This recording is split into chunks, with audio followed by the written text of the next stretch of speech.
नमस्कार। आज का जो हमारा टॉपिक है वो है हमारा राजस्थान कक्षा 6। तो देखो, हमारा राजस्थान कक्षा 6 से कुछ प्रश्नों का अध्ययन तो हमने कर लिया था और अन्य कौन कौन से प्रश्न बन सकते हैं। तो देखो, वंश भास्कर, ये प्रश्न बन सकता है कि वंश भास्कर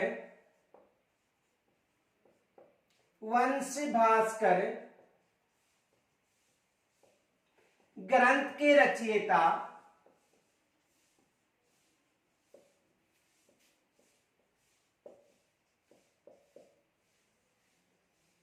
है। यानी वंश भास्कर जो ग्रंथ है, इस ग्रंथ का रचयिता कौन है। तो यहां से प्रश्न बन सकता है कि वंश भास्कर के रचयिता कौन है। तो देखो, वंश भास्कर की जो रचयिता है वो है सूर्यमल मिश्र। देखो, इसके रचयिता कौन है? सूर्यमल मिश्र। सूर्यमल मिश्र। और जो सूर्यमल मिश्र है, इसका जो संबंध था बूंदी राज दरबार से था। सूर्यमल मिश्र का संबंध किस राज दरबार से था? बूंदी राज दरबार से इसका संबंध था। बूंदी राज दरबार, यानी बूंदी राज दरबार से इसका संबंध था। और इन्होंने, यानी सूर्यमल मिश्र को राजस्थान का राज्य कवि भी कहा जाता है। सूर्यमल मिश्र है, इनको राजस्थान का राज्य कवि भी कहा जाता है। देखो, ये राजस्थान के राज्य कवि, राजस्थान के राज्य कवि किन्हें कहा जाता है? सूर्यमल मिश्र है, ये राजस्थान के राज्य कवि है और बूंदी राज दरबार से इनका संबंध था। और इनके अलावा देखो, दूसरा ये भी प्रश्न बन सकता है कि प्रतिहारों के इतिहास की जानकारी का स्रोत कौन सा है। देखो, दूसरा प्रश्न ये बन सकता है, प्रतिहारों के इतिहास, प्रतिहारों के इतिहास की जानकारी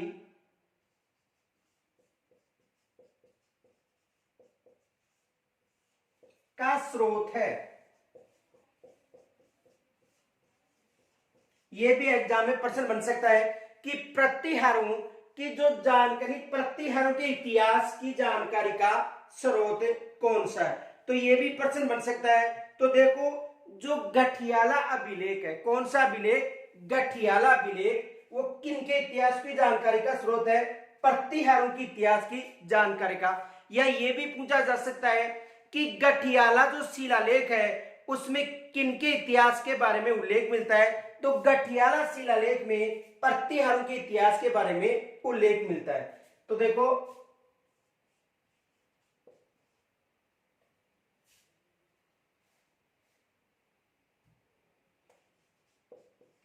गठियाला शिलालेख, गठियाला शिलालेख में जो प्रतिहारों के इतिहास के बारे में उल्लेख मिलता है। और ये गठियाला शिलालेख कहां पर मिला था? देखो, गठियाला शिलालेख जोधपुर में मिला था। देखो, कहां पर मिला था? जोधपुर में। तो ये भी प्रश्न बन सकता है कि गठियाला शिलालेख का संबंध किस जिले से है?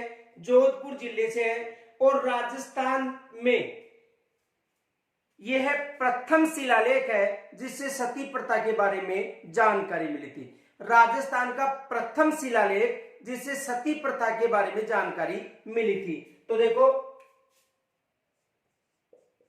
राजस्थान का प्रथम शिलालेख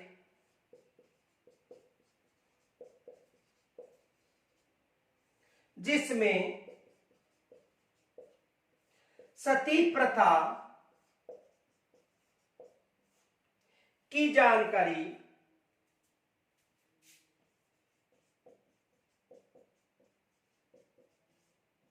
मिली थी। यानी देखो, राजस्थान का प्रथम शिलालेख है गठियाला शिलालेख, जिसमें सती प्रथा के बारे में जानकारी मिली थी।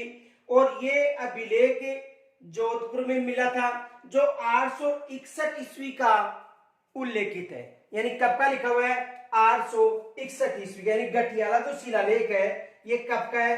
861 ईस्वी का है और जोधपुर में मिला था। और राजस्थान का प्रथम शिलालेख जिसमें सती प्रथा के बारे में जानकारी मिलती है, और इस शिलालेख में प्रतिहारों के इतिहास के बारे में भी उल्लेख मिलता है। तो देखो, एक ही टॉपिक से कई प्रश्न बन सकते हैं। प्रतिहारों के इतिहास की जानकारी गठियाला शिलालेख में। गठियाला शिलालेख का संबंध किस जिले से है? जोधपुर से। कब का लिखा हुआ था? 861 ईस्वी का। और राजस्थान का प्रथम शिलालेख है जिसमें सती प्रथा का उल्लेख मिलता है। तो इससे संबंधी ये प्रश्न बन सकते हैं। इनके अलावा देखो, यहां तक स्क्रीनशॉट लीजिए।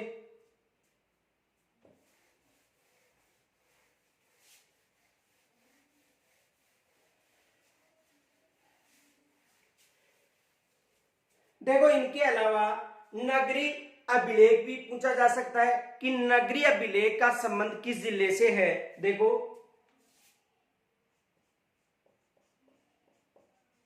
नगरीय अभिलेख,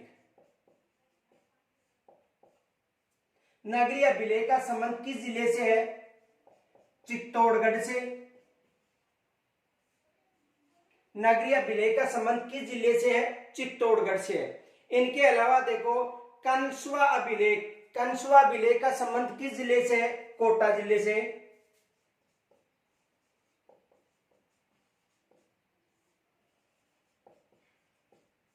कंसुआ अभिलेख कोटा से। यानी कंसुआ अभिलेख का संबंध किस जिले से है? कोटा से। तो देखो, नगरीय अभिलेख और कंसुआ अभिलेख दोनों अभिलेख पूछे जा सकते हैं। इनके अलावा देखो, नांदसा अभिलेख या किराडू अभिलेख। नांदसा अभिलेख से संबंधित है, नांदसा अभिलेख। और नांदसा अभिलेख का जो संबंध है वो किस जिले से है? भीलवाड़ा से। देखो, जो कक्षा 6 की जो हमारा राजस्थान है उसमें केवल ये दे रखा है नगरीय अभिलेख, कंसुआ अभिलेख, नांदसा अभिलेख। इनके नाम ही दे रखे हैं, ये नहीं दे रखा है कि ये किस जिले में है। या जो गठियाला अभिलेख उसके बारे में यही बता रखा है कि गठियाला अभिलेख में प्रतिहारों की जानकारी का उल्लेख मिलता है। तो एग्जामिनर ये जरूरी नहीं है कि वहां से उठाए। एग्जामिनर जैसे मान लो कि जो कक्षा 6 की पुस्तक में लिखा है नगरीय अभिलेख, ये नहीं लिखा है कि नगरीय अभिलेख चित्तौड़गढ़ में है या कहां पर है। तो एग्जामिनर के सामने जब नगरीय अभिलेख आता है तो उससे संबंधित उसको संपूर्ण जानकारी होती है, तो उससे संबंधित वो प्रश्न बना सकता है। जैसे देखो कि गठियाला अभिलेख की बात करें तो केवल वहां पर यह दे रखा कक्षा 6 की पुस्तक में कि जो गठियाला अभिलेख है, गठियाला अभिलेख जोधपुर में स्थित है जिसमें प्रतिहारों की जानकारी का उल्लेख मिलता है। तो वहां पर केवल यह दे रखा है कि गठियाला अभिलेख में प्रतिहारों की जानकारी का उल्लेख मिलता है, केवल 6वीं किताब में यह दे रखा है। अब जो बोर्ड ने जो सिलेबस जारी किया है उसका जो कठिनाई स्तर है वो स्नातक किया है। अब देखो, कठिनाई स्तर स्नातक होने के कारण एग्जामिनर वहां से प्रश्न बना सकता है कि गठियाला अभिलेख, तो या तो वो बना सकता है कि गठियाला प्रतिहारों का उल्लेख मिला है, ये न बनाकर वो बना सकता है कि गठियाला अभिलेख कब का है, तो 861 ईस्वी का हो गया। या बना सकता है प्रश्न की गठियाला अभिलेख में किसका उल्लेख मिलता है, तो प्रतिहारों का उल्लेख न देकर यह भी दे सकता है कि इसमें सती प्रथा का उल्लेख मिलता है। तो मेरा कहने का मतलब है कि जो हमारे कक्षा 6, 7, 8 की जो प्रश्नोत्तरी चल रही है उसका अध्ययन ध्यानपूर्वक करना है, क्योंकि यहां से प्रश्न अधिकतर बनते हैं। तो देखो, नानसा अभिलेख है तो इस अभिलेख, ये अभिलेख भीलवाड़ा में। अब देखो यहां से प्रश्न क्या बन सकता है कि जो मालवू की विजय का जो उल्लेख था, मालवू की विजय का जो उल्लेख था वो किस अभिलेख में मिलता है, तो मालवू की विजय का जो उल्लेख था वो किस अभिलेख मिलता है, नानसा अभिलेख भीलवाड़ा। तो एग्जामिनर जो कक्षा 6, 7, 8 में जो सिलेबस दे रखा है उसका स्टैंडर्ड बना सकता है। तो देखो, नगरीय अभिलेख चित्तौड़ में, कंसवा अभिलेख कोटा में, नानसा अभिलेख कहां पर है, भीलवाड़ा में। और इससे संबंधित प्रश्न बन सकता है कि मालवू की जो मालवा जनपद है उसकी विजय का जो उल्लेख हो किस अभिलेख में मिलता है, नानसा अभिलेख में। इनके अलावा देखो किराडू अभिलेख कहां पर है, बाड़मेर में। किराडू अभिलेख, और किराडू अभिलेख का संबंध किस जिले से है, बाड़मेर से। जो किराडू अभिलेख है उसका संबंध किस जिले से है, बाड़मेर जिले से है। तो यहां से भी प्रश्न बन सकता है। देखो इनमें या तो ऑप्शन गलत दे दिया जाएगा कि निम्न में से कौन सा सही है, जैसे नगरी के सामने कोटा दे दिया जाएगा, कंसवा के सामने चित्तौड़गढ़ दे दिया जाएगा, ननसा के सामने भीलवाड़ा और किराडू के सामने बाड़मेर। तो यहां से भी प्रश्न बन सकता है। और बरनाला यूप अभिलेख कहां पर है, बरनाला यूप अभिलेख। तो देखो बरनाला यूप अभिलेख, बरनाला यूप अभिलेख, तो बरनाला जो अभिलेख है वो कहां पर है, जयपुर में। जो बरनाला अभिलेख है वो कहां पर है, जयपुर में है। और बरनाला के अलावा सामोली अभिलेख, बरनाला के अलावा सामोली अभिलेख और सामोली अभिलेख कहां पर है, मेवाड़ में, जिसमें समर सिंह के इतिहास का उल्लेख मिलता है। जो मेवाड़ का शासक था समर सिंह, उसके इतिहास का उल्लेख किसमें मिलता है, सामोली अभिलेख में।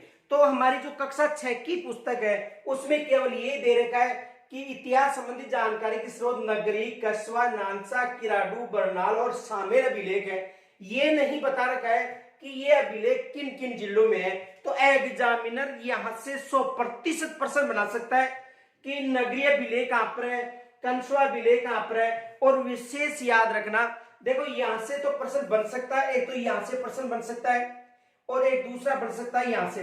देखो नानसा अभिलेख भीलवाड़ा जिले में है, और इस अभिलेख में जो नानसा अभिलेख है, इस अभिलेख में जो मालवा क्षेत्र की जो जनपद था, मालवा जनपद, उसका उल्लेख मिलता है। इनके अलावा देखो सामेल में जो मेवाड़ का शासक समर सिंह था, इसका उल्लेख मिलता है। तो एग्जामिनर यहां से प्रश्न बना सकता है। ये विशेष मोस्ट मानना है क्योंकि यहां से एग्जामिनर प्रश्न बना सकता है। अब इनके अलावा देखो बिजोलिया शिलालेख की बात करें तो बिजोलिया शिलालेख कहां पर मिला था, भीलवाड़ा में। देखो बिजोलिया शिलालेख, बिजोलिया शिलालेख, और बिजोलिया शिलालेख कहां पर मिला था, भीलवाड़ा में। बिजोलिया शिलालेख कहां पर मिला था, भीलवाड़ा में। अब देखो यहां से एग्जामिनर ये प्रश्न बना सकता है कि बिजोलिया शिलालेख में किस वंश का उल्लेख मिलता है और गठियाला शिलालेख में किस वंश का। तो देखो बिजोलिया शिलालेख में चौहान वंश का उल्लेख मिलता है। किस वंश का उल्लेख मिलता है, चौहान। अब केवल वहां पर यह दे रखा है कि बिजोलिया शिलालेख में, तो बिजोलिया शिलालेख में किस वंश का उल्लेख मिलता है, चौहान वंश का। तो यहां से एग्जामिनर प्रश्न बना सकता है कि इसमें किसका उल्लेख मिलता है, चौहान वंश का। किस वंश का मिलता है, चौहान वंश का। देखो मेरा आपसे यही निवेदन है कि जो राजस्थान, हमारा राजस्थान के जो अध्ययन संबंधी जो टॉपिक पढ़ा रहा हूं उसमें लो लेवल से लेकर हाई लेवल तक बता रहा हूं, तो यानी इससे ज्यादा लेवल वो नहीं बनाएंगे, क्योंकि नगरी, कंसवा, नानसा, किराडू, बरनाल, सामोली और बिजोलिया, बिजोलिया में किसका मिलता है, चौहान वंश का। और गठियाला अभिलेख में किसका मिलता है, प्रतिहार वंश का। अब देखो इनका स्क्रीनशॉट लीजिए, यहां से दूसरा प्रश्न क्या बन सकता है, पहले स्क्रीनशॉट लीजिए आप।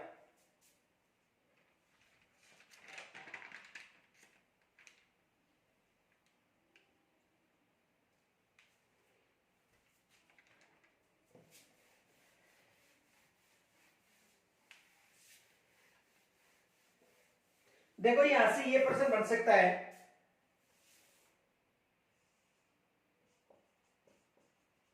निम्न में से कौन सा सत्य है। ये प्रश्न बन गया कि निम्न में से कौन सा सत्य है। देखो एमए दे दिया नगरीय अभिलेख, और नगरीय अभिलेख के सामने दे दिया उन्होंने टोंक। पहला ये दे दिया।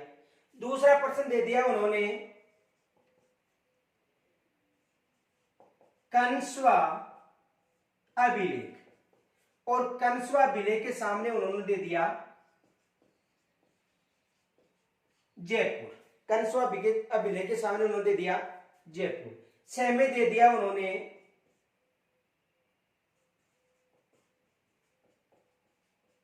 बिजोलिया अभिलेख, और यहां पर दे दिया उन्होंने उदयपुर।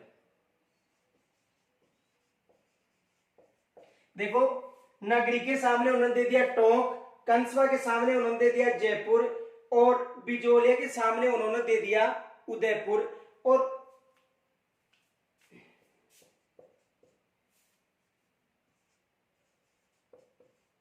गठियाला शिलालेख के सामने उन्होंने दे दिया जोधपुर। तो देखो निम्न में से कौन सा सत्य है। तो जो नगरीय अभिलेख वो कहां पर है, नगरीय अभिलेख है चित्तौड़गढ़ में, कंसवा अभिलेख कहां पर है, कोटा में, और बिजोलिया अभिलेख कहां पर है, भीलवाड़ा में, और गठियाला शिलालेख कहां पर है, जोधपुर में। तो सही क्या होगा, गठियाला शिलालेख। देखो बिजोलिया की हवेली पूछे, बिजोलिया की हवेली, तो उदयपुर बताना है, क्योंकि बिजोलिया की हवेली कहां पर है, उदयपुर, और बिजोलिया शिलालेख कहां पर है, भीलवाड़ा। तो यहां से ये प्रश्न बन सकता है। दूसरा प्रश्न देखो, इसका स्क्रीनशॉट ले लो पहले।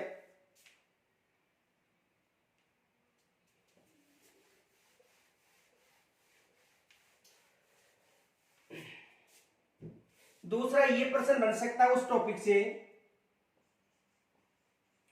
पृथ्वीराज विजय, पृथ्वीराज विजय ग्रंथ की रचना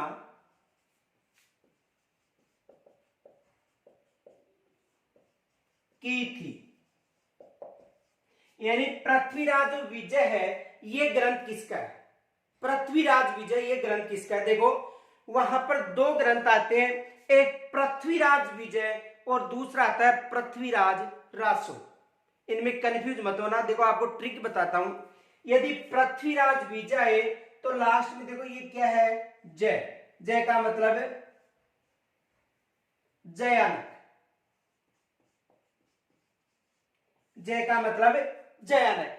तो पृथ्वीराज विजय किसका ग्रंथ है, जयानक का। और यदि पृथ्वीराज रासो की बात करें, पृथ्वीराज रासो, तो पृथ्वीराज रासो किसका है, चंद बरदाई का।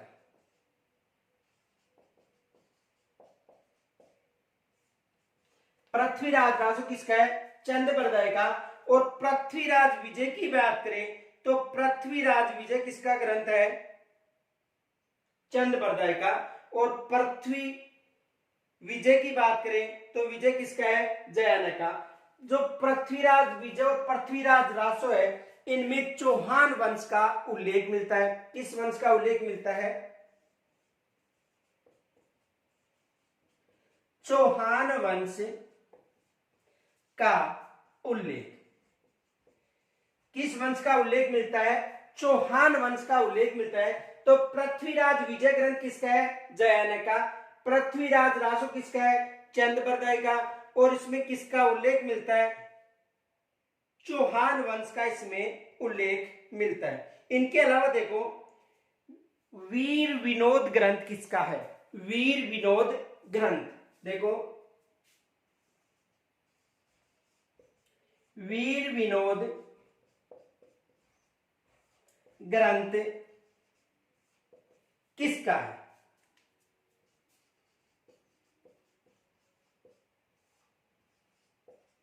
देखो वीर विनोद जो ग्रंथ है वो किसका है। तो ये जो ग्रंथ है श्यामल दास का है, ये ग्रंथ किसका है, श्यामलदास का। ये याद रखना कि वीर विनोद ग्रंथ किसका है, श्यामलदास का। तो एग्जामिनर यहां से भी प्रश्न बनाता है कि वीर विनोद जो ग्रंथ है वो किसका है, तो वीर विनोद ग्रंथ किसका है, कविराज श्यामलदास का। किसका है, कविराज श्यामलदास का।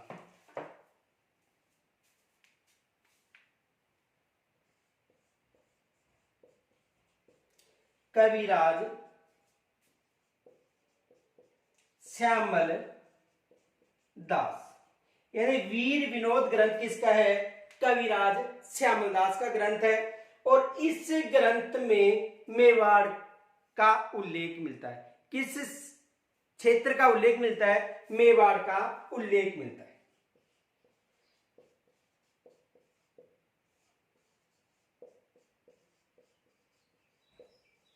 किसका उल्लेख मिलता है, मेवाड़ का उल्लेख मिलता है। यानी इस ग्रंथ में मेवाड़ राज्य का उल्लेख मिलता है। किस राज्य का उल्लेख मिलता है, मेवाड़ राज्य का उल्लेख मिलता है। ये याद रखना कि वीर विनोद जो ग्रंथ है वो किसका है, श्यामलदास का है। और इसमें किसका उल्लेख मिलता है, मेवाड़ राज्य का उल्लेख मिलता है। इनके अलावा देखो यहां तक स्क्रीनशॉट लीजिए।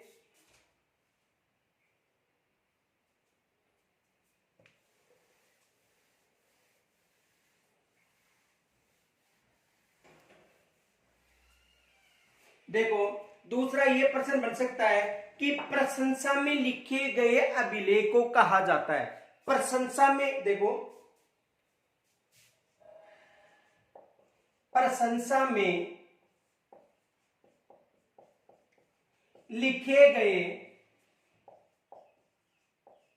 अभिलेख को कहा जाता है।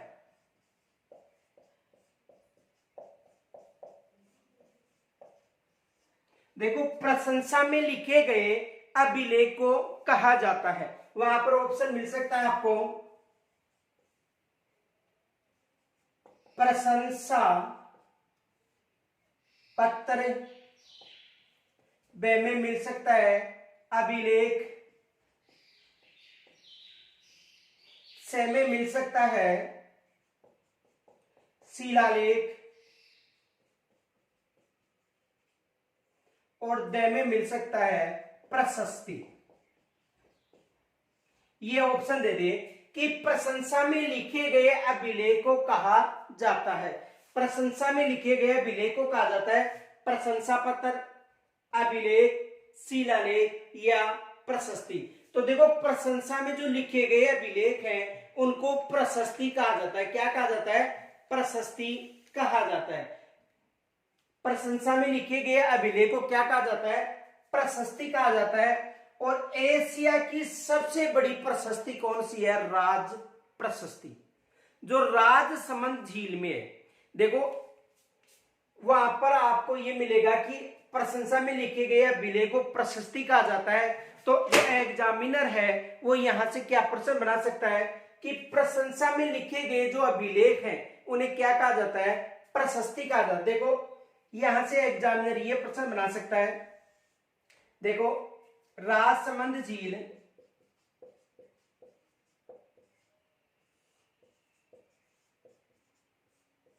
कौन सी झील, राजसमंद झील। और राजसमंद झील का जो उत्तरी भाग है, कौन सा भाग, उत्तरी भाग, इसे नौचौकी के नाम से, ये कौन सा भाग है, उत्तरी भाग, उत्तरी भाग। और उत्तरी भाग को किसके नाम से जाना जाता है, नौचौकी के नाम से।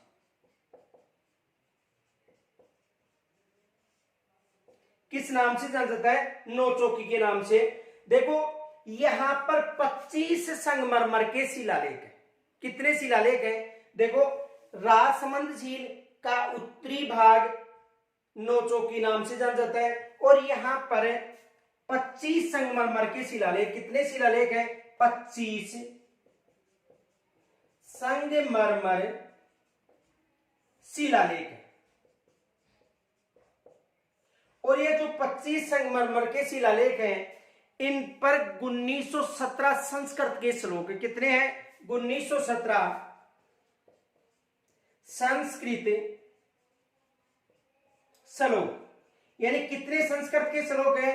1917 संस्कृत के श्लोक हैं और इन श्लोकों पर मेवाड़ का इतिहास लिखा गया है और इनका जो रचयिता था रणछोड़ भट्ट तेलगन था।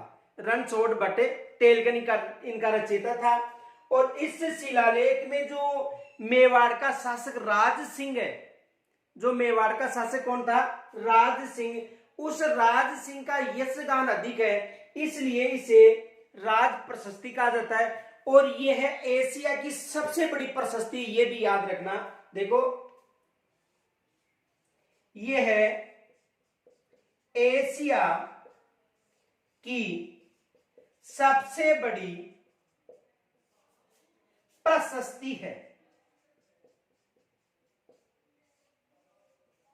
यह एशिया की सबसे बड़ी प्रशस्ति है। तो देखो एक केवल इस प्रशस्ति से संबंधित एग्जामिनर कुछ भी बना सकता है। यह जरूरी नहीं कि वहां पर प्रशस्ति लिखा है कि प्रशंसा के रूप में जो शिलालेख है उन्हें कहा जाता है प्रशस्ति, तो ये प्रश्न नहीं बना सकता है क्योंकि एग्जामिनर उसका जो स्टैंडर्ड है, जो कठिनाई स्तर है, वो स्नातक स्तर बनाना है। तो एग्जामिनर यहां से यह भी बना सकता है कि प्रशंसा के रूप में लिखे गए अभिलेख को कहा जाता है शिलालेख, यानी प्रशस्ति। अब राजसमंद झील का कौन सा भाग? देखो एग्जामिनर यह भी पूछ सकता है कि एशिया की सबसे बड़ी प्रशस्ति राजसमंद झील पर स्थित है, तो बताओ ये राजसमंद झील के उत्तरी भाग में या दक्षिणी भाग में या पश्चिमी भाग में या पूर्वी भाग में? तो देखो राजसमंद झील का जो उत्तरी भाग है, कौन सा भाग? उत्तरी भाग, उसे नौचौकी के नाम से जाना जाता है। और राजसमंद में ये एशिया की सबसे बड़ी प्रशस्ति है। विशेष बात तो ये कि एशिया की सबसे बड़ी प्रशस्ति है। और 25 संगमरमर के शिलालेखों में 1917 संस्कृत के श्लोक है और इसका जो रचयिता था वो कौन था? रणछोड़ भट्ट तेलंगाना इसके रचयिता थे। तो यहां से एग्जामिनर प्रश्न बना सकता है। स्क्रीनशॉट लीजिए, स्क्रीनशॉट लीजिए। आगे देखो आगे क्या प्रश्न बन सकता है यहां से।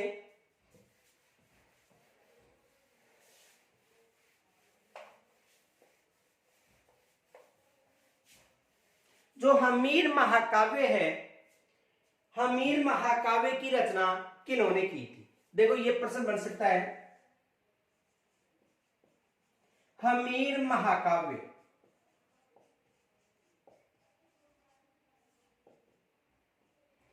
के रचयिता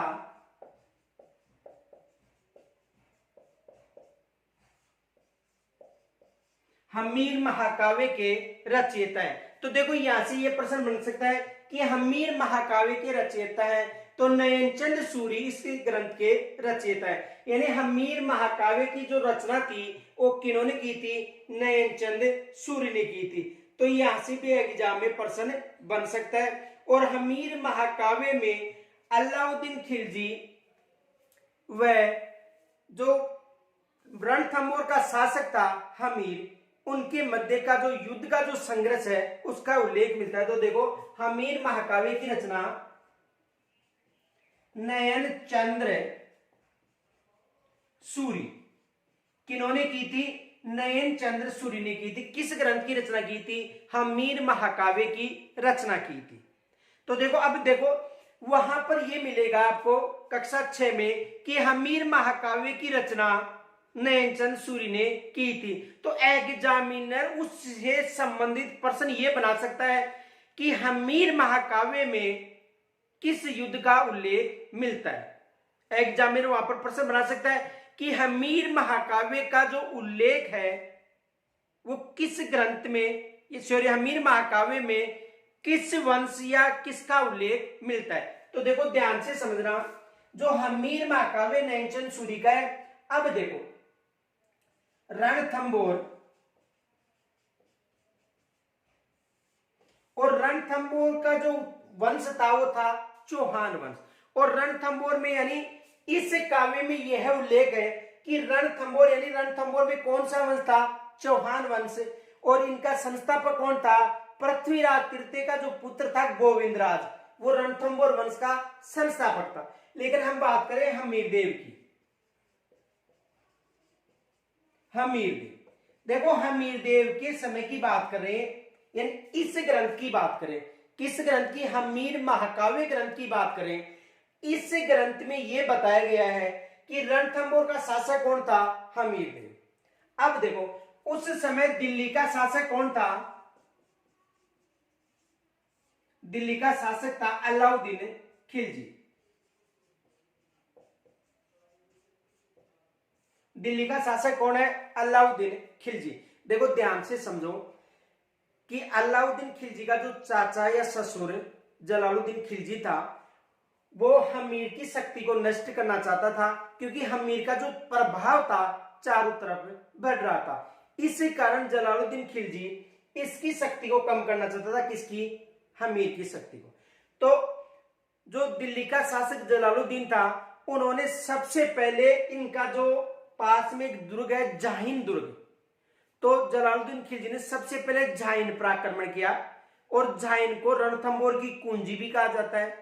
तो जाहिन पर आक्रमण करने के बाद वहां पर अधिकार किया, और यहां पर आक्रमण करने की कोशिश की, किस पर, रणथंभौर पर। लेकिन रणथंभौर पर उस समय हमीरदेव चौहान का अधिकार था, तो जलालुद्दीन खिलजी यहां पर अधिकार करने में असफल हो गए। उसके बाद अलाउद्दीन खिलजी ने अपने ससुर या चाचा की हत्या कर दी थी। उसके बाद अलाउद्दीन खिलजी इस पर आक्रमण करना चाहता था, किस पर, हमीर पर। लेकिन इसे कोई बहाना नहीं मिला था हमीर पर आक्रमण करने के लिए। यह बहाना ढूंढ रहा था कि किस कारण हम हमीर पर आक्रमण करें। अब देखो उसी समय की बात है, अलाउद्दीन खिलजी की बेगम का नाम था चिमना बेगम। बेगम कौन थी, चिमना बेगम।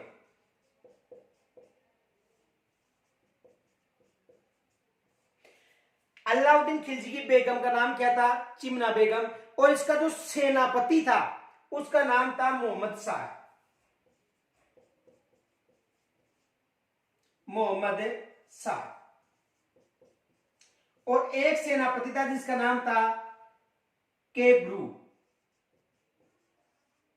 दो सेनापति थे, एक का नाम था केब्रू और एक सेनापति का नाम था मोहम्मद शाह। अब देखो अलाउद्दीन खिलजी का बेगम का नाम था चिमना बेगम और सेनापति मोहम्मद शाह। इन दोनों की बात है, केब्रू तो केवल मोहम्मद शाह की साथ था। तो मोहम्मद शाह चिमना बेगम से प्रेम करता था और चिमना बेगम भी किससे प्रेम करती थी, मोहम्मद शाह से। देखो जलालुद्दीन खिलजी रणथंभौर पर आक्रमण करना चाहता था लेकिन सफल नहीं हुआ। उसी दौरान अलाउद्दीन खिलजी ने अपने चाचा और ससुर भी था, क्योंकि अलाउद्दीन खिलजी जो जलालुद्दीन की पुत्री से विवाह किया था, इस कारण वो चाचा भी था और ससुर भी था, क्योंकि मुस्लिम संप्रदाय में विवाह किया जाता है, चाचा की लड़की हो चाहे मामा की लड़की हो, उससे विवाह किया जाता है। अब देखो अलाउद्दीन खिलजी उसकी हत्या करके शासक बन गया। अब अलाउद्दीन खिलजी भी हमीर की जो शक्ति है उसको नष्ट करना चाहता था। अब ये हमीर पर आक्रमण कैसे करे, इसके लिए इसे बहाना चाहिए था। जब अलाउद्दीन खिलजी की जो बेगम थी चिमना बेगम, वो किससे प्रेम करती थी, मोहम्मद दाऊद का सेनापति था, और मोहम्मद शाह भी किससे प्रेम करता था, चिमना बेगम से। इन दोनों की प्रेम जो कहानी थी उसका पता किसे चला, अलाउद्दीन खिलजी को। तो अलाउद्दीन खिलजी ने राज्य से निष्कासित कर दिया था। कुछ इतिहासकार ये कहते हैं कि चिमना बेगम और अलाउद्दीन खिलजी ने चिमना बेगम और जो मोहम्मद शाह दोनों को राज्य से निष्कासित किया था, और कुछ इतिहासकार ये बताते हैं कि केवल मोहम्मद शाह को राज्य से निष्कासित किया था। कुछ इतिहासकारों का मानना है कि अलाउद्दीन खिलजी के जो धन संबंधी बंटवारा था, मोहम्मद शाह और केब्रू इसको लूट कर चले गए थे, इस कारण राज्य से निष्कासित किए गए थे। तो अलग अलग इतिहासकारों का अलग अलग मानना है, चाहे प्रेम की कहानी हो या लूट की कहानी। जो मोहम्मद शाह था उसको राज्य से निष्कासित कर दिया था। अब मोहम्मद शाह को यह पता था कि इस समय राजपूताना का जो शासक है हमीर देव एक वीर योद्धा शक्तिशाली शासक है, तो इन्होंने मोहम्मद शाह ने यहां पर शरण ली। कहां पर शरण ली,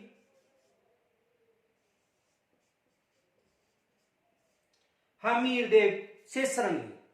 अब जैसे ही हमीर देव से शरण लेता है तो अलाउद्दीन खिलजी हमीर को निमंत्रण भेजता है कि इन्हें राज्य से निष्कासित किया हुआ है, आप इन्हें शरण न दे। लेकिन हमीर ने यह कहा था कि जो मेरी शरण में आता है मैं उसकी सुरक्षा या सहायता करूंगा, चाहे कोई भी हो, चाहे दुश्मनी क्यों ना हो। तो इन्होंने राज्य से निष्कासित करने के लिए मना कर दिया, किसको? मोहम्मद शाह। अलाउद्दीन खिलजी को बहाना मिल गया रणथंबोर पर आक्रमण करने का। तो अलाउद्दीन खिलजी सबसे पहले जाहिन पर अधिकार किया, जो रणथंबोर की कुंजी कहलाती थी। एग्जाम में यहां से भी प्रश्न बनता है कि रणथंबोर की कुंजी कहा जाता है जाहिन को, और रणथंबोर का जो सुरक्षा या रणथंबोर का जो भाई है वो किसे कहा जाता है? खंडार दुर्ग को। रणथंबोर का भाई या सुरक्षा किसे कहा जाता है? खंडार दुर्ग को। और रणथंबोर की कुंजी कहा जाता है जाहिन को। अब जाहिन पर अधिकार करने के बाद अलाउद्दीन खिलजी ने यहां पर आक्रमण किया, कहां पर? हमीर पर। लेकिन हमीर एक वीर योद्धा था, शक्तिशाली था। अलाउद्दीन खिलजी उसको पराजय करने में असफल रहा। लेकिन इनके दो सेनापति थे, रणमल और रत्तीपाल। रणमल व रत्तीपाल, इन दोनों ने विश्वासघात किया और अलाउद्दीन की तरफ लालच के कारण ये दोनों मिल गए थे, क्योंकि अलाउद्दीन खिलजी ने यह कहा था कि रणथंबोर का जो क्षेत्र है वो आपको सौंप दिया जाएगा। इसी कारण जो अलाउद्दीन खिलजी था वो रणथंबोर पर आक्रमण करता 1301 में। रणथंबोर पर आक्रमण कब करता है? 1301 में। अलाउद्दीन खिलजी रणथंबोर पर आक्रमण करता है, कब करता है? 1301 में। इस आक्रमण में अलाउद्दीन खिलजी की जो सेना है रणमल व रत्तीपाल के विश्वासघात के कारण विजय हो जाती है। हमीर देव केसरिया करता है। इनकी जो रानी थी रंगा देवी वो जोहर करती है। और पद्मला तालामी इनकी जो पुत्री थी देवल, पद्मला तालामी इनकी पुत्री थी। देखो किनकी पुत्री थी? हमीर की पुत्री का नाम क्या था? देवल। हमीर की पुत्री का नाम क्या था? देवल। और इनकी पत्नी यानी रानी का नाम था रंगा देवी। तो रंगा देवी और देवल ने जोहर किया था। और यह कहा जाता है कि जो पुत्री देवल थी तालाब में छिपने के कारण उसकी मृत्यु हो गई थी। इस कारण से प्रथम जल जोहर भी कहा जाता है। इसकी पुत्री का नाम देवल था। कहीं पर इसकी पुत्री का नाम पद्मला भी मिलता है।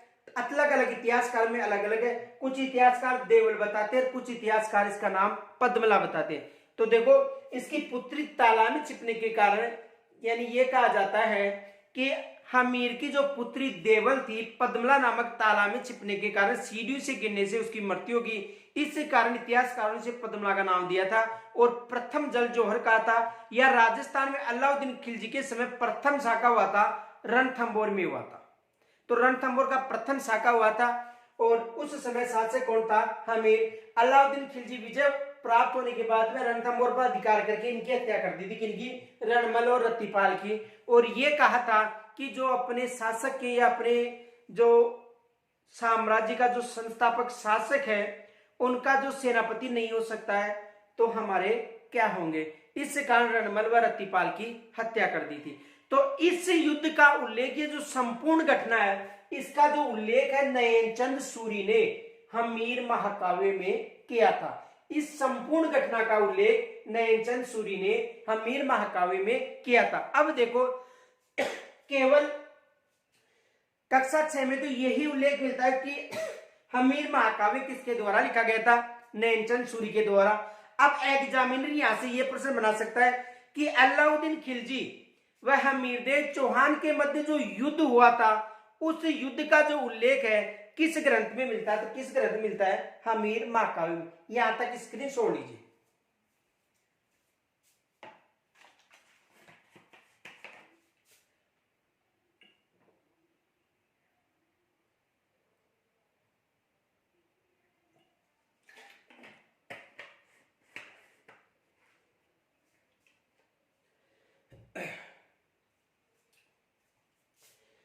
देखो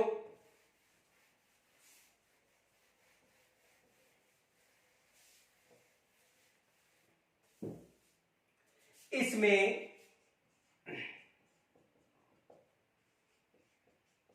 1301 ईस्वी में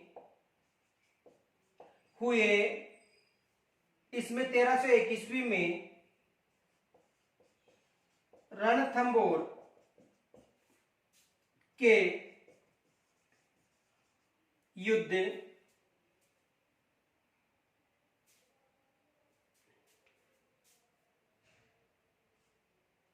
इसमें रणथंभौर के युद्ध का उल्लेख मिलता है।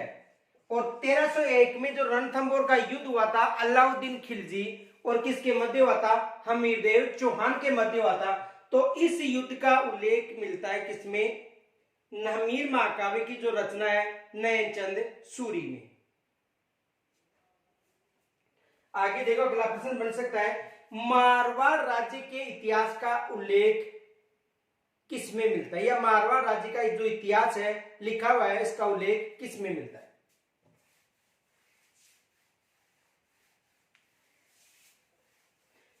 देखो यहां से प्रश्न बन सकता है कि जो मारवाड़ राज्य का इतिहास किन्होंने लिखा था। मारवाड़ राज्य का इतिहास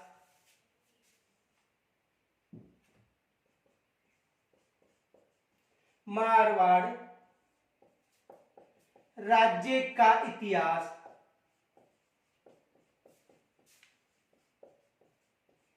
मारवाड़ राज्य का इतिहास किन्होंने लिखा था। तो देखो मारवाड़ राज्य का जो इतिहास था वो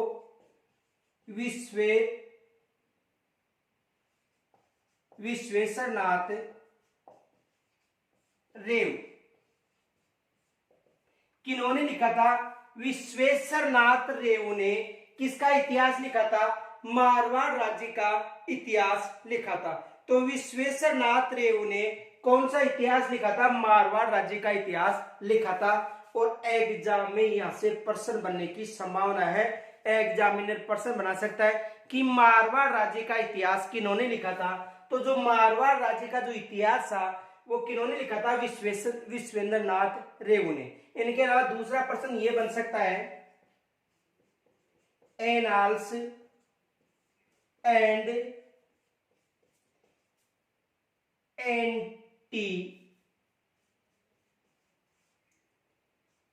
एंटीक्विटीज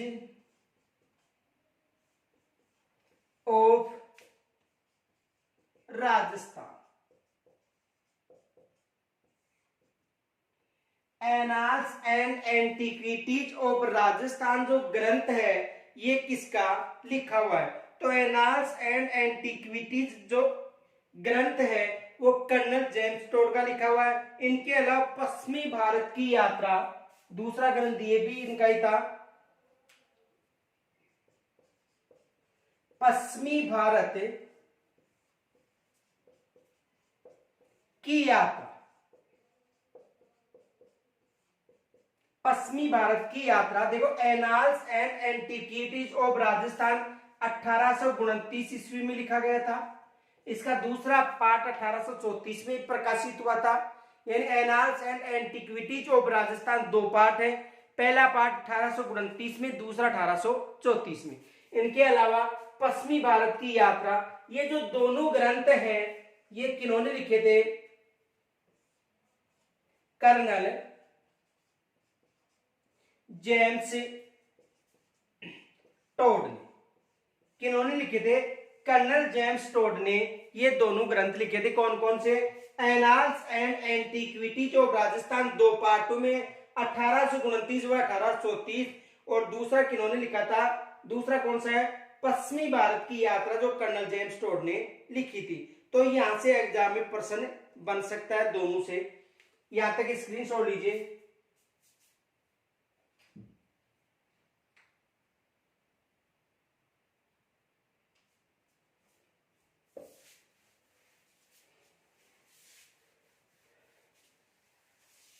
देखो चीरवा शिलालेख में किस वंश का या किस शासक का उल्लेख मिलता है, यह भी प्रश्न बन सकता है।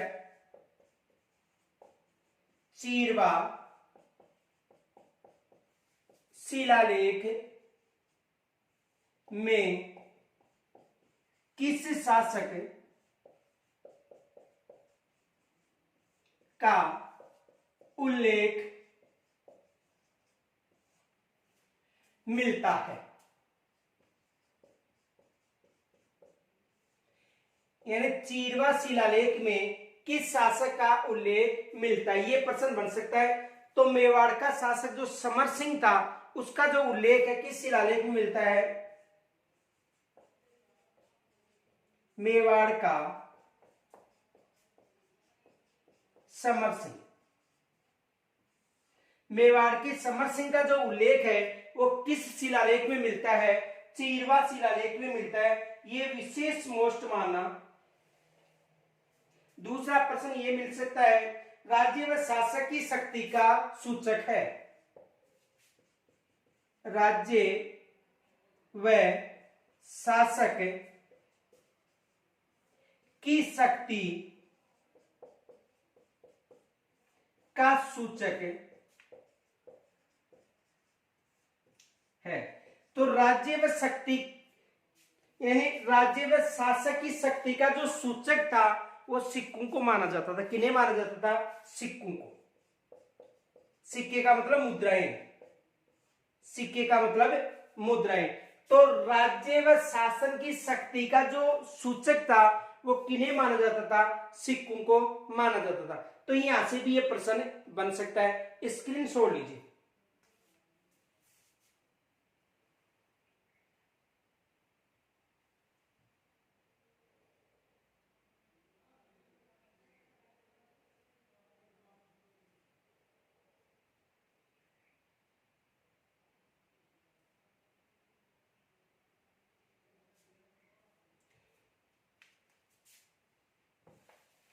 देखो वचनिका की रचना किन्होंने की थी, ये भी पूछा जा सकता है कि वचनिका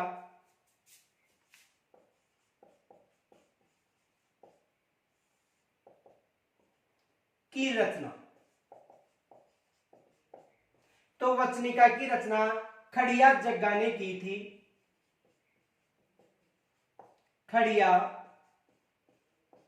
जग्गा ने। यानी जो वचनिका ग्रंथ है, यानी वचनिका की रचना किन्होंने की थी, खड़िया जग्गा ने की थी।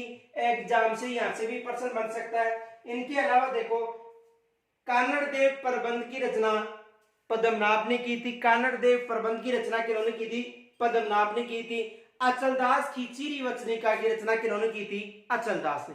अचलदास खिचीरी वचनिका की रचना किन्होंने की थी, अचलदास ने।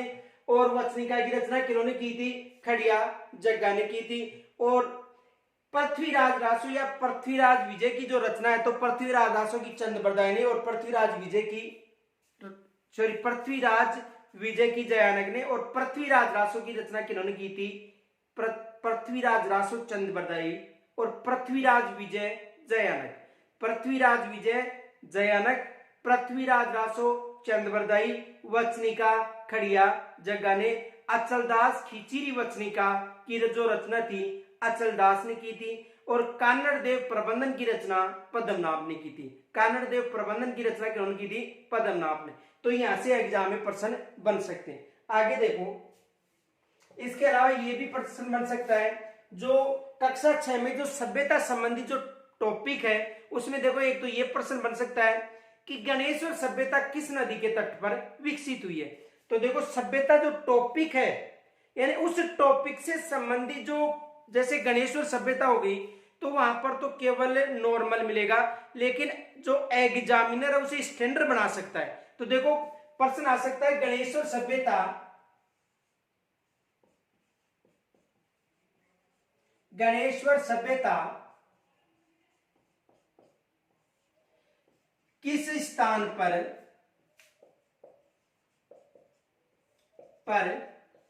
विकसित या किस स्थान पर स्थित है। जो गणेश्वर सभ्यता है वो किस स्थान पर स्थित है। देखो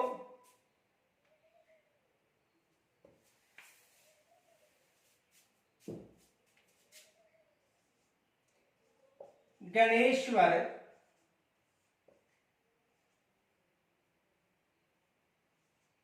सभ्यता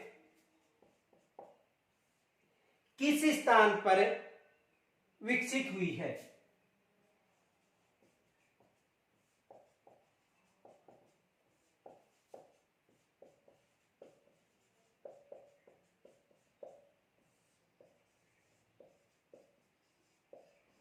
गणेश्वर सभ्यता किस स्थान पर विकसित हुई है? तो गणेश्वर सभ्यता कहां पर विकसित हुई है? नीम का थाना में। और नीम का थाना सीकर कहां पर विकसित हुई है? नीम का थाना में, सीकर में। देखो इसे समझो।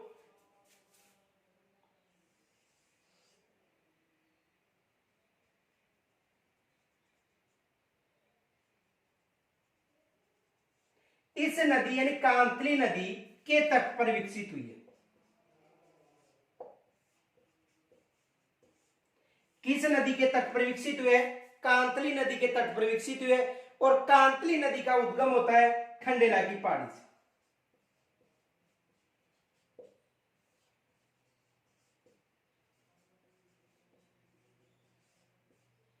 कांतली नदी का उद्गम कहां से होता है? खंडेला की पहाड़ी से। और इसका जो समापन है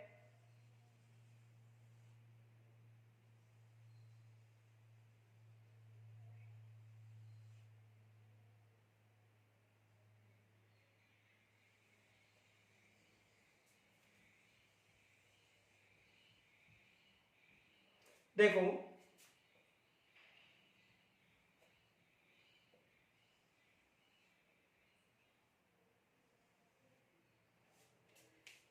ये झुंझुनू हो गया,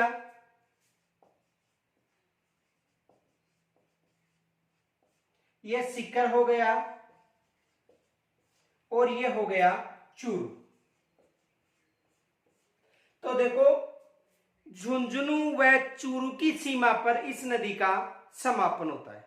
चूरू व झुंझुनू, देखो चूरू व झुंझुनू के पास में इस नदी का समापन होता है। एक फैक्ट याद रखना, चूरू व बीकानेर में कोई भी नदी नहीं है। चूरू व बीकानेर राजस्थान के 33 जिलों में 2 जिले से है, एक चूरू जिला और दूसरा बीकानेर, जहां पर कोई भी नदी नहीं है। तो चूरू व झुंझुनू की जो सीमा है वहां पर यह कहा जाता है कि सुनारी की जो गाठी है वहां पर जाकर यह समाप्त हो जाती है। कौन सी नदी? कांतली नदी। इस नदी पर यहां पर गणेश्वर सभ्यता विकसित हुई है। इस नदी पर यहां पर कौन सी सभ्यता विकसित हुई है? गणेश्वर सभ्यता।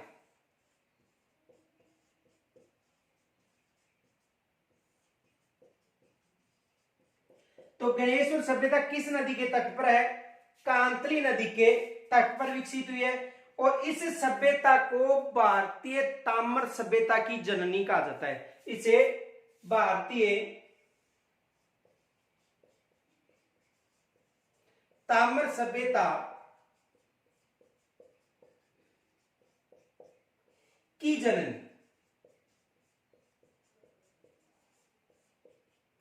भारतीय ताम्र सभ्यता की जननी किसे कहा जाता है?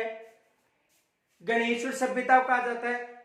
इनके अलावा देखो, ये जो गणेश्वर सभ्यता है कांतली नदी के तट पर है, और कांतली नदी आंतरिक अपवा तंत्र की राजस्थान की सबसे लंबी नदी है। देखो, पहले इसका स्क्रीनशॉट लो, आगे प्रश्न बनाए, यहां तक स्क्रीनशॉट ले लो।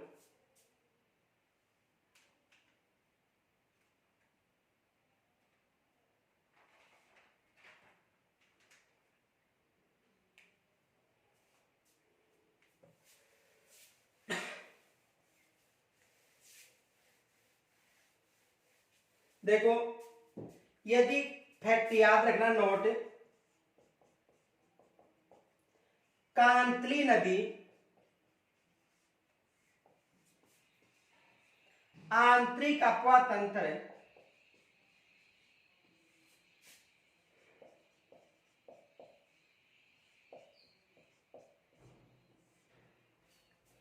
की सबसे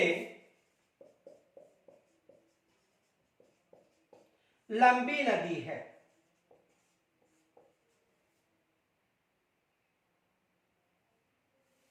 कांतली नदी आंतरिक अपवा तंत्र की राजस्थान की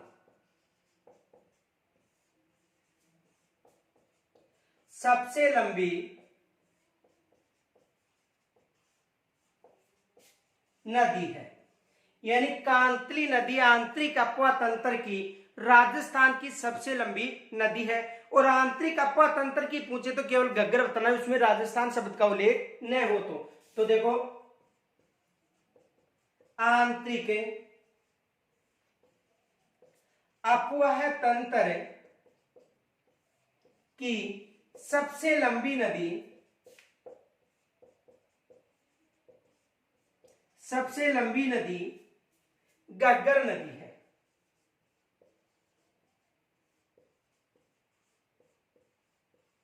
यानी आंतरिक अपवाह तंत्र की सबसे लंबी नदी कौन सी है?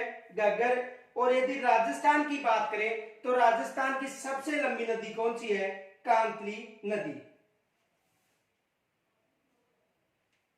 आगे देखो अगला प्रश्न है,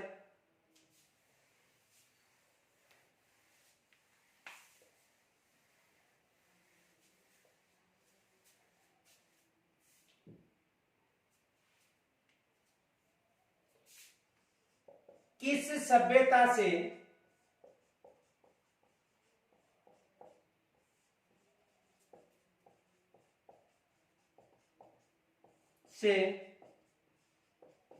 दोहरी सिरे वाली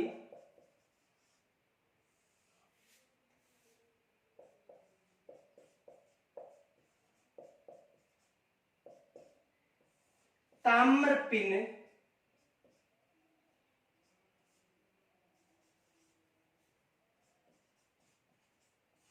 देखो किस सभ्यता के उत्खनन से दोहरे सिरे वाली ताम्र पिन मिली है?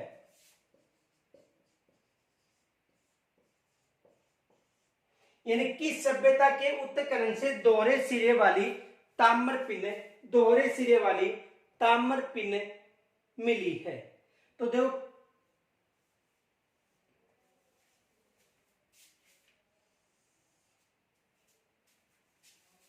ताम्र पिन मिली है। ये प्रश्न मोस्ट पर्सन मान लेना, यहां से एग्जाम में पर्सन बनने की संभावना है। तो गणेश्वर सभ्यता से, किस सभ्यता से? गणेश्वर सभ्यता से दोहरे सिरे वाली ताम्र पिन मिली है। तो यहां से एग्जाम में पर्सन बन सकता है, किस सभ्यता से मिली है?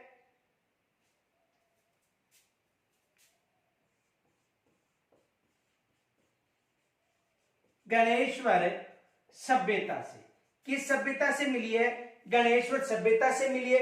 इनके अलावा यहां पर देखो ताम्र सामग्री अधिक मिली है, किस सभ्यता से? गणेश्वर सभ्यता से। इनके अलावा मछली पकड़ने के कांटे भी मिले हैं यहां पर।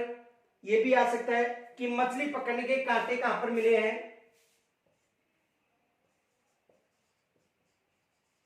मछली पकड़ने के औजार,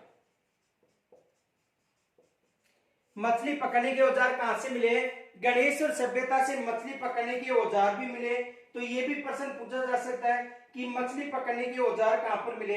गणेश्वर सभ्यता से। इनके अलावा अंगूठियां भी मिले हैं, अन्य सहायक सामग्री भी मिली है। तो गणेश्वर सभ्यता से यहां से ये प्रश्न बन सकता है कि दोहरे सिरे वाली ताम्र पिन किस सभ्यता से मिली है? गणेश्वर सभ्यता से। और गणेश्वर सभ्यता से उत्खनन से जो ऊपरी स्तर है वहां से ताम्र सामग्री मिली थी। देखो इस सभ्यता के ऊपरी स्तर से ताम्र सामग्री मिली थी, लेकिन जो निचला स्तर था, देखो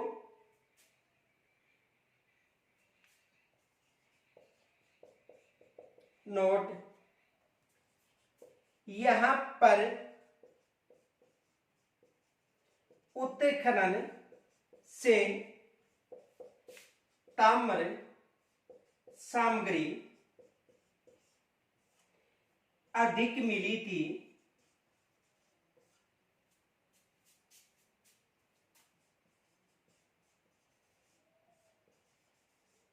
किंतु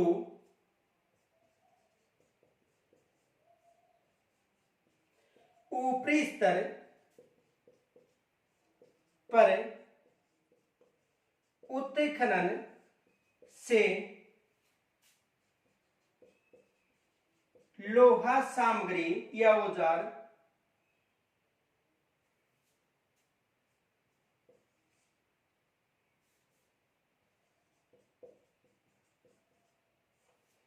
देखो यहाँ पर उत्खनन से ताम्र सामग्रियां मिली थी, किंतु ऊपरी स्तर पर उत्खनन के दौरान जो लोहा युग के जो अवशेष थे या लोहा औजार या लोहा युग के अवशेष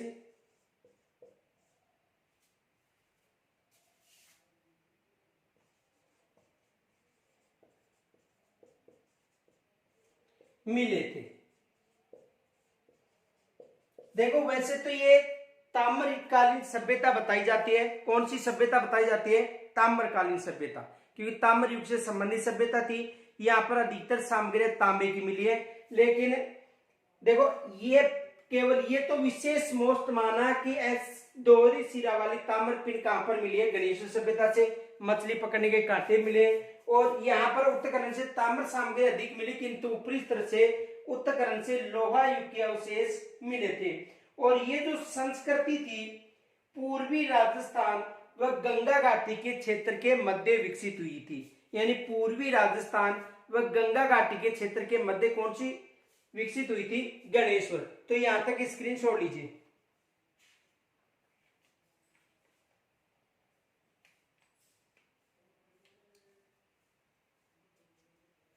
आगे देखो प्रश्न ये बन सकता है,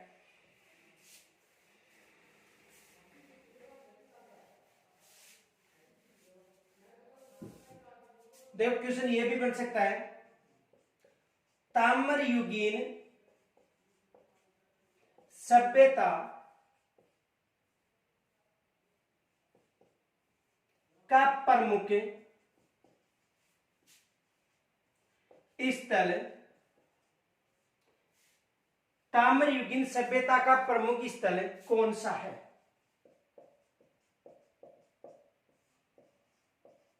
यह प्रश्न भी बन सकता है। देखो ताम्र युगीन सभ्यता का जो प्रमुख स्थल है वो कौन सा है? आहड़। और आहड़ को ताम्रवती नगरी भी कहा जाता है, ये भी याद रखना। जो आहड़ क्षेत्र है या आहड़ सभ्यता है, इसे ताम्रवती नगरी भी कहा जाता है। देखो गणेश्वर सभ्यता को ताम्र सभ्यताओं की जननी कहा जाता है।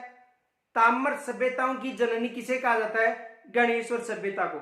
और ताम्रवती नगरी किसे कहा जाता है? आहड़ को कहा जाता है। यहां पर 99% ताम्र सामग्रियां मिली थी। कितनी परसेंट? देखो 99% ताम्र सामग्री। कितनी प्रतिशत ताम्र सामग्री मिली थी? 99% ताम्र सामग्री मिली थी आहड़ से। इस कारण इसे ताम्रवती नगरी भी कहा जाता है। और यह सभ्यता देखो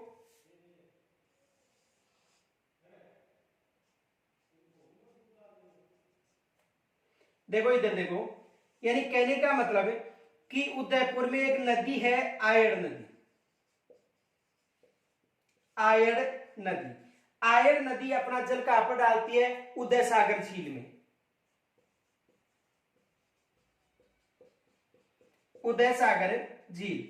और उदय सागर झील के बाद इस नदी का नाम बेड़च हो जाता है। और बेड़च नदी अपना जो जल था वो किस में डालती है? बनास नदी में। किस नदी में डालती है? बनास नदी में। तो आयड़ नदी के पेटे पर उदयपुर में कौन सी सभ्यता विकसित हुई है? आहड़ सभ्यता।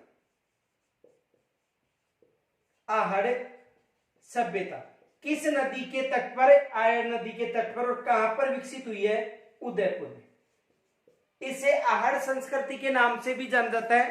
और 10वीं 11वीं शताब्दी में जो आहड़ सभ्यता थी उसे आघाट बुर्दुर्ग के नाम से पुकारा गया था। देखो 10वीं 11वीं शताब्दी में जो आहड़ सभ्यता थी उसे आघाट बुर्दुर्ग के नाम से पुकारा गया था। तो यहां से भी प्रश्न बन सकता है। स्थानीय लोगों के द्वारा इसे धूलकोट के नाम से भी जाना जाता है। स्थानीय लोगों के द्वारा इसे धूलकोट के नाम से भी जाना जाता है। और यहाँ पर 99% ताम्र सामग्रियां मिलने के कारण इसे ताम्रवती सभ्यता के या ताम्रवती नगरी के नाम से भी जाना जाता है। तो देखो जो कक्षा 6 है उससे संबंधित जो प्रश्न है हाई लेवल के, कौन कौन से प्रश्न बनते हैं, इसका जो अगला पार्ट है उसका हम अध्ययन कल करेंगे। तो आप सभी से निवेदन है कि जो कक्षा 6, 7, 8 है उनके अलावा उससे अधिक लेवल के प्रश्न कौन कौन से बनते हैं वो हमारे प्लेटफॉर्म के द्वारा आपको समझाया जाएगा। तो इस वीडियो को अधिक से अधिक लाइक व शेयर करना। धन्यवाद।